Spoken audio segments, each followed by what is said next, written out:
Today is the annual International Day Against Homophobia. This year, the focus is on anti-gay attitude in sport. As you've been hearing in the news at a breakfast event later this morning, Toronto Maple Leafs General Manager Brian Burke will help launch a website for youth and educators about homophobia. The website and the event being sponsored by the gay rights organization EGAL. Their executive director, Helen Kennedy, is on the line from the event right now. Helen, good morning. Good morning. How are you? Well, I'm well, thanks. Tell us a little bit about the website first. We'll talk about the need, but what will people find on this website? Well, the people will find everything that they ever wanted to know about how to start a gay-straight alliance in their high school. How to identify the climate of their school. Is it inclusive? Is it hostile? How to identify a teacher that will help them. We have a section for educators that will provide lesson plans. How to make your lesson plans inclusive of everybody who's in the classroom. So it's an extensive website and a resource, really, for students and educators right across the country. In focusing on schools and educators in particular, what are you trying to achieve? Because there are those who might assume that within the education system, we're already willing to promote diversity and we're already making large steps towards being inclusive. No, we've done a study right across Canada of over 4,200 students that tell us something completely different. They tell us that they don't feel safe in school.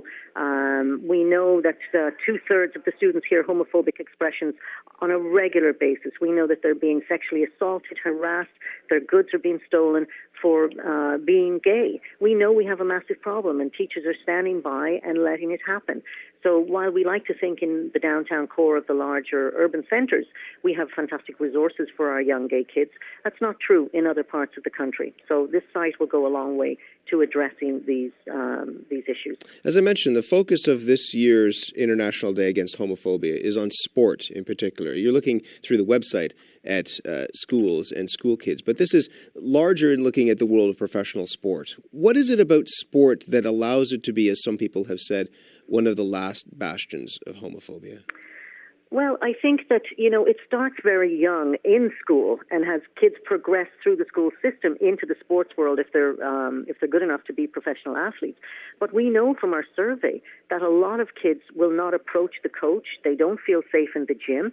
And I think there's this code of silence as this sort of machismo attitude, if you will, in the sports world that doesn't allow and isn't accepting of LGBT kids.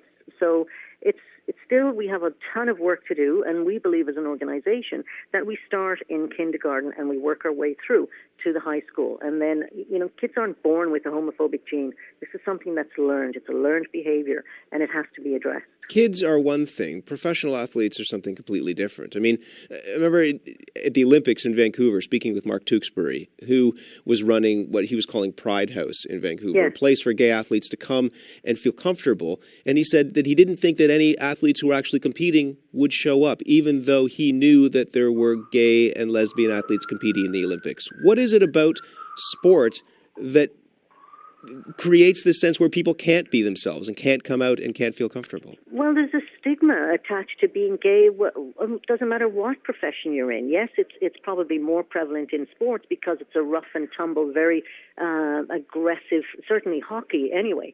Recently a gay rugby player came out in Europe, and it was horrific for him, and the experience that he went through were brutal. But all of these athletes went to school. All of these kids went through the system at one point and now have ended up in professional sports.